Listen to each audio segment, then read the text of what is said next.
Complete Works of Swami Vivekananda. Volume 3. Bhakti Yoga. Chapter 3. Spiritual Realization, the Aim of Bhakti Yoga. To the Bhakta these dry details are necessary only to strengthen his will, beyond that they are of no use to him. For he is treading on a path which is fitted very soon to lead him beyond the hazy and turbulent regions of reason, to lead him to the realm of realization. He, soon, through the mercy of the Lord, reaches a plane where pedantic and powerless reason is left far behind, and the mere intellectual groping through the dark gives place to the daylight of direct perception. He no more reasons and believes, he almost perceives. He no more argues, he senses. And is not this seeing God, and feeling God, and enjoying God higher than everything else? Nay, Bhaktas have not been wanting who have maintained that it is higher than even Moksha, liberation. And is it not also the highest utility? There are people, and a good many of them too, in the world who are convinced that, only that is of use and utility which brings to man creature comforts. Even religion, God, eternity, soul, none of these is of any use to them, as they do not bring them money or physical comfort. To such, all those things which do not go to gratify the senses and appease the appetites are of no utility. In every mind, utility, however, is conditioned by its own peculiar wants. To men, therefore, who never rise higher than eating, drinking, begetting progeny, and dying, the only gain is in sense enjoyments, and they must wait and go through many more births and reincarnations to learn to feel even the faintest necessity for anything higher.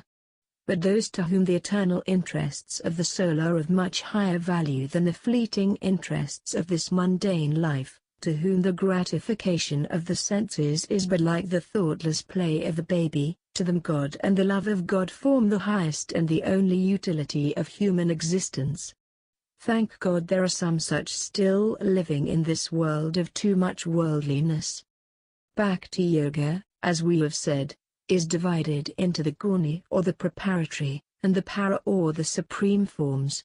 We shall find, as we go on, how in the preparatory stage we unavoidably stand in need of many concrete helps to enable us to get on, and indeed the mythological and symbological parts of all religions are natural growths which early environ the aspiring soul and help it Godward.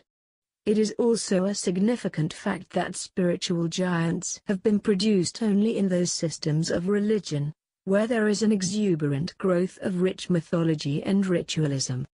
The dry fanatical forms of religion which attempt to eradicate all that is poetical, all that is beautiful and sublime, all that gives a firm grasp to the infant mind tottering in its Godward way, the forms which attempt to break down the very ridgepoles of the spiritual roof, and in their ignorant and superstitious conceptions of truth try to drive away all that is life-giving, all that furnishes the formative material to the spiritual plant growing in the human soul. Such forms of religion too soon find that all that is left to them is but an empty shell, a contentless frame of words and sophistry with perhaps a little flavor of a kind of social scavengering or the so-called spirit of reform.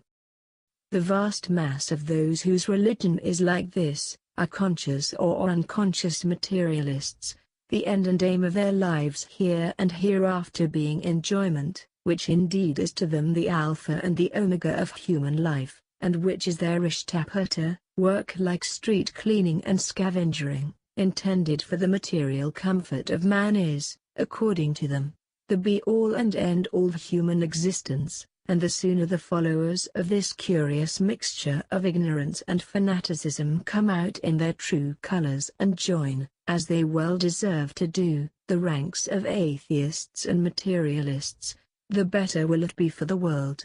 1 ounce of the practice of righteousness and of spiritual self-realization outweighs tons and tons of frothy talk and nonsensical sentiments.